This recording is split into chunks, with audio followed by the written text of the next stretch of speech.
These people fought wild animals and lived to tell about it.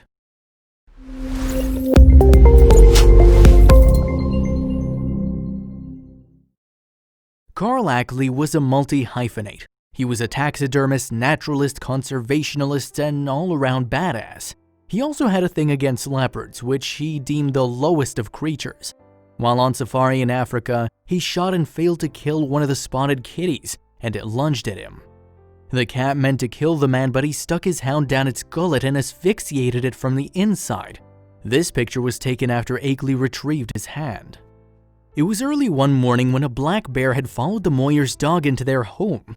Richard Moyer came down at 3 a.m. as was his routine and found the feral beast chilling in the living room. Moyer acted quick and leapt at the bear, which then became much more aggressive. It started hitting and mauling at Moyer before it went out onto the porch and popped a squat. Who knew Canadians could be so vicious? At the time, David Parker was a 61-year-old guy minding his own business, walking down an industrial road in a Vancouver Island village. He was jumped from behind by a cougar weighing 100 pounds. Parker leapt into action, whipped out his 3-inch pocket knife, and went to town. Yes, that is Eric Neuhus 3/4 of the way inside of a great white shark. At the time, he was 41. So what happened is he was diving off Australia for a certain type of shellfish that's popular in Asia. The shark came up and nearly swallowed him whole. Thanks to the lat vest he was wearing, Eric didn't suffer all the damage he could have. First, he bashed the shark a few times around the head. Then he fished around for the creature's eye and stuck a chisel into it. That released it. He was one lucky puppy. Back in 1999, when Gene Moe was a spring chicken in his 70s, he was hunting out in Alaska when a 750-pound female grizzly bear fell upon him. His rifle was away from his hand, and the only other weapon on his person was a buck knife. So he whipped that out and, while also assuming a boxer stance, went Rambo on the bear. The bear took a chunk out of Moe's arm and Moe socked the bear a few clocks. Then he stabbed her a couple times. This got the bear pretty angry, so she charged at him. Moe cocked his hand and socked the bear right below the eye and killed her dead. Mike Fay is an explorer who in 2003 was, along with his fellow explorers, attacked by a female elephant in Luanga National Park in Gabon. She was protecting her young and gored Fay with her tusks. Thankfully, he was experienced in wrestling with wild animals. He grabbed hold of the tusks, used them as leverage, and rode the beast until he felt he was safe.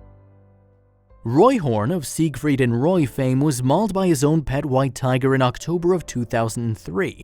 It was his birthday, no less. The tiger was a 7-year-old male named Montecore, raised in captivity and showed no inclination to hostility. After a show, Roy was playing with the beast when it started to maul him. Before Horn passed out, he requested that the creature not be put down, and his request was granted.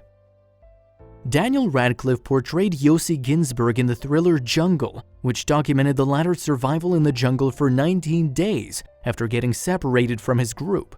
Among other acts of bravery in the face of fearful nature, Yossi had to fend off a tiger by setting fire to his insect repellent spray. He used it like a flamethrower. Fire! Yet another reason not to go to Florida. In 1997, James Morrow was down there near Jacksonville snorkeling when a gator got hold of him tight. The gator got him down into its maw, and Morrow joked that he thought he touched its taste buds. The gator spit him back out, but not before inflicting on him some terrible injuries. However, his mask received most of the damage, and he was shortly in stable condition. Coutu Shaw was a hunting guide who was leading a group of hunters on an expedition. 3 days into the hunt, Shaw was attacked by a polar bear in his tent. The bear had its claws under Shaw's neck for a while before putting them away and proceeding to jump onto the man. Shaw suffered pretty exquisite damage before the hunters shot the polar bear dead. Andy Peterson was hiking in a state park outside Denver when he saw a mountain lion peer out from behind a tree. The mountain lion was sewed on top of him, clawing his chest in. Peterson whipped out his utility blade and started stabbing at the lion. When the cat didn't relent, Peterson went for the cat's eye and gouged it out to the bone. He then impaled his knife on the cat's head and it fled. Peterson ran and was eventually dragged to safety by 2 women hikers. Joel Nuenya, a Zimbabwean farmer, was pounced on by a lion and came very close to death. Luckily, the lion wanted to check on her cubs before dealing a final blow to the man and leapt off him. Nuenya was able to make his escape before the lioness came back for more, and he was left with only a minor scratch on his hand. Lucky. Hugh Glass was a 19th century fur trapper who was also quite the rugged mother. He was 1823 and Glass got between a grizzly and her cubs and was mauled on account of it. His leg was broken, his ribs were exposed, he was nearly done in. When his trapping partners found him, they started digging him a grave. The burial was interrupted by a Native American attack and the able-bodied trappers fled, abandoning Glass.